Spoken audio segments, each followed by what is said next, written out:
Welcome, Chairman Bernanke. I have a couple questions, but first I want to mention that I find it awfully frustrating at times when we always talk about inflation and we only talk about the prices. We have prices under control and there's no inflation. We have to realize that the monetary base, the liquidity was doubled in a few short months. To me, there's a lot of inflation out there. It's already inflated. We're in the midst of inflation. Because the prices haven't gone up doesn't mean we don't have the distortion.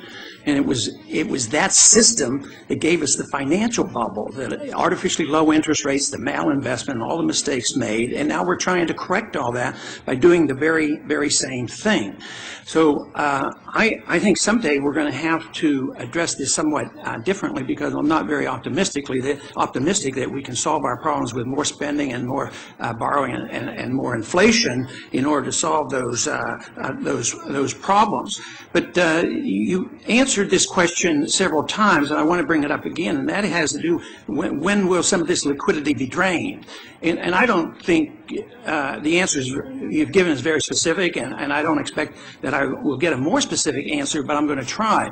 What if we have a situation where prices are, which is not the best measure of inflation, but let's say the consumer price index and the PPI is going up 8 to 10%, and there's no economic growth?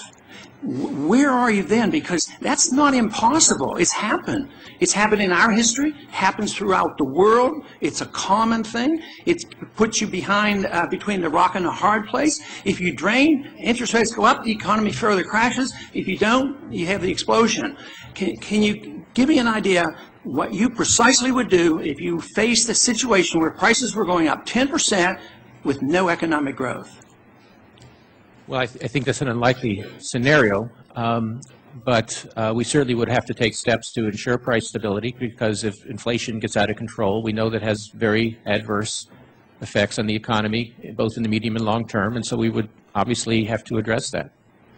Which means you would have to raise interest rates. And it's exactly, I'm sorry, sir, exactly the same problem that is always faced by monetary policy, which is, in a recovery when the economy is starting to grow but has not yet gotten very far, perhaps, and unemployment is still above where you'd like it to be, you have to take away the punch bowl, as someone once said, in order to avoid the inflation risk. See, I see this as the real problem, because we practice economic planning through manipulation of money and credit. Socialism always fails because they don't have a pricing structure.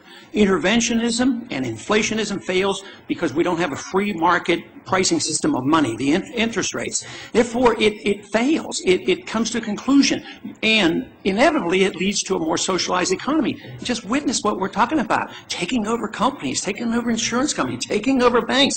This has been the prediction of the free market economists, and yet we continue down this path of socializing our entire economy. But I do want to address one other subject that has to do with transparency. And you said you have made a commitment to transparency and openness, which is very good, and there's a lot of us that want that. And I have dealt with that and have legislation 1207 dealing with that. But in a real sense, I know what you're doing here, but the code really protects you from telling us some of the things we'd like to know.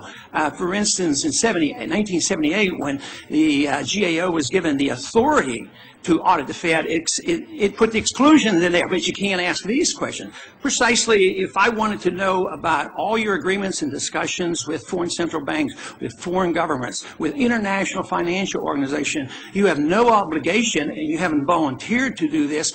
So is there a way that you would, since you're moving in this direction, move and consider supporting a position where Congress has the right to know these very, very crucial, vital issues dealing with their money? I mean, everything you do deals with their value of their money. Would you ever be open to the repeal of some of those provisions? Yes, I would.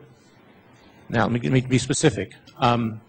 We have many programs where we lend money, we take collateral, and we obviously are repaid.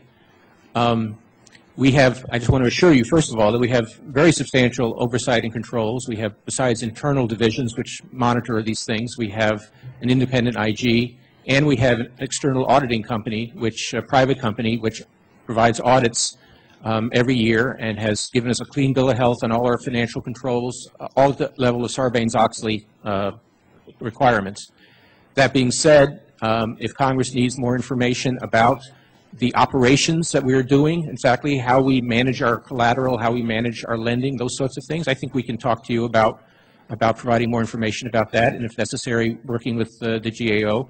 Where I would be very careful, where I'd like to be just very clear, there's been some discussion of the GAO, quote, auditing monetary policy. I don't know what that means, but I certainly would resist any attempt to dictate to the Federal Reserve how to make monetary policy. It's the independence of monetary policy which is crucial to the maintenance of price stability and economic growth in this country. And that would not be acceptable. But if it's an issue of making sure that we're appropriately managing our systems and doing what we say we're doing in terms of our lending, I think, you know, we want to be open. We want you to understand that we're taking every precaution to protect the taxpayer. Of course, it's the policy is the only thing that really counts.